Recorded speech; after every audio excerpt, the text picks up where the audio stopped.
Today, we are talking about what's going to be a hot topic starting in 2025 and going forward, auto enrollment and auto escalation explained 2025 edition.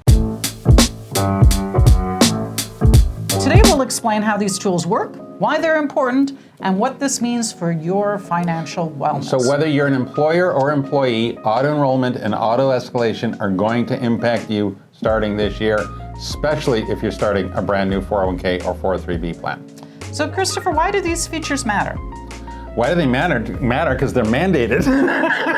Mandated things always matter. So right? starting... How are they important, though? Okay, well, yeah, so starting in 2025, all new 401k and 403b plans have to have auto enrollment with auto escalation. Now then, they're two very different things, all right? People used to think of auto enrollment as mandatory enrollment. No, we like to call it passive enrollment, whereas in the old days, you had to actively go to HR, say, can I please have an enrollment form? And they would actively give it. You had to fill out the paper You had to form to get in. actively fill out the paperwork to pick a number to come out of your paycheck. Now you have to fill out the paperwork to get out of it. To get out of it, exactly. Okay, so you are in it passively. So if you hate paperwork, you're going in a plan. Yeah, it's kind of like, you don't actively fill out to be part of the vacation program or to be part of PTO or sick leave or anything like that. Okay, same thing with the same thing with the retirement plan. Now that yes, you can always get out, but what's auto escalation? Do you know, Catherine? Every year, more and more. More what? More money. Okay, if you're auto enrolled, you're going to have auto escalation, which means at the beginning of every year, after you've been in the plan a little over a year, it goes up 1% until it reaches some kind of number. And again, this is important because it's now mandated. All right, now that auto enrollment is set to fix a very specific problem.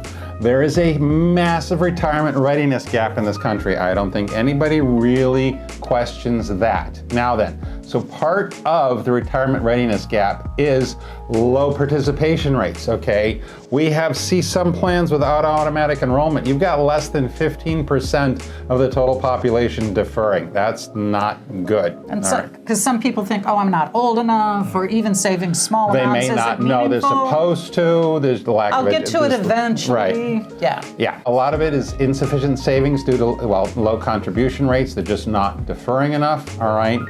And it seems very complex when you have to pick your own number to come out of your paycheck and then go and pick an investment option for it to be into.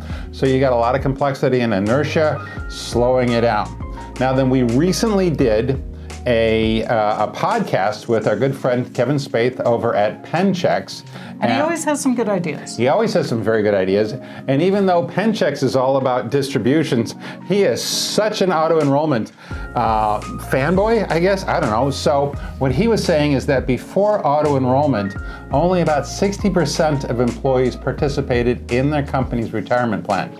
Now they're seeing that with auto enrollment, participation rates can exceed 90%. So in other words, almost the entire eligible population is deferring something. That is definitely going to help reduce the retirement readiness gap. Now then, Catherine, how does automatic enrollment work? It means you start your job, they put you in. Kind of. There's one or two more steps than that, all right? Now, you can... From the employee's perspective, I'm sure that's what it is. It feels like, exactly. HR's perspective might be slightly different. There's a few more steps in there. Okay. Now then, it is okay for an employee to be in the plan on the day to hire. Now, if you have automatic enrollment, that means their very first paycheck is going to have something coming out of it. That means you as the employer need to give them something to let them know what's happening. So part of the process is an employee is given a packet of paperwork. When that information is given to the participant, depends on how long the employee has to wait to get in the plan. You have to give it to them within a certain time frame. Why you have to have a time frame in between getting the information and actually having your paycheck come out is because the employee needs to have a few moments to read it to figure out, do they want that amount to come out? Do they want more? Do they want less? All right? But if they ignore the paperwork they're in? If they ignore the paperwork they're in, the first pay period after their entry date, money's coming out. Now then, auto escalation is all done by the employer. Well, the employer with the help of their payroll vendor and or their record keeper, all right? The plan document is going to say when auto escalation starts, It's usually at the beginning of a plan year, okay, so that the employer is doing this as few times as possible throughout the year. And you're going to have, it's going to increase to a certain amount. So if it's supposed to start at 3 and end at 10, and you're already deferring 10%, do you get auto escalation that year? Nope, you're there. No. You hit the If you're target. already deferring 15%, you, by the way, hit the target already. if you have selected a number, if you have actively filled out your paperwork, you are not subject to auto escalation because you are no longer passively enrolled or automatically enrolled, you are actively enrolled, so auto escalation does not count for you, all right? Do you think the employers are gonna wanna have a handy tip here? Yeah, just do 10% and forget about it. Well, That's the hint. So, all right, wow, that's cutting to the chase here. All right, so for employers, our focus is on the plan sponsors. As we are third-party administrators, we are compliance consultants, we get hired by plan sponsors. So that means that our focus is on helping things work as easy as possible for the plan sponsor. So to have the fewest number of working parts, we suggest that the employers start with a 10% automatic enrollment. Remember, your employees get to change it whenever they want to whatever they want. And so that counts for auto escalation then? Then you don't have to worry about auto escalation. Okay. You've taken Don't one. they get a tax credit for auto escalation? No, they don't. No. They don't get a tax. They get a tax credit for auto enrollment. Okay. This is not. We're not talking. So the other thing for employers is, even though it's mandatory that you have auto enrollment for this starting this year, you get a tax credit. Okay, just having auto enrollment, you get the tax credit. You don't need the auto escalation. All right.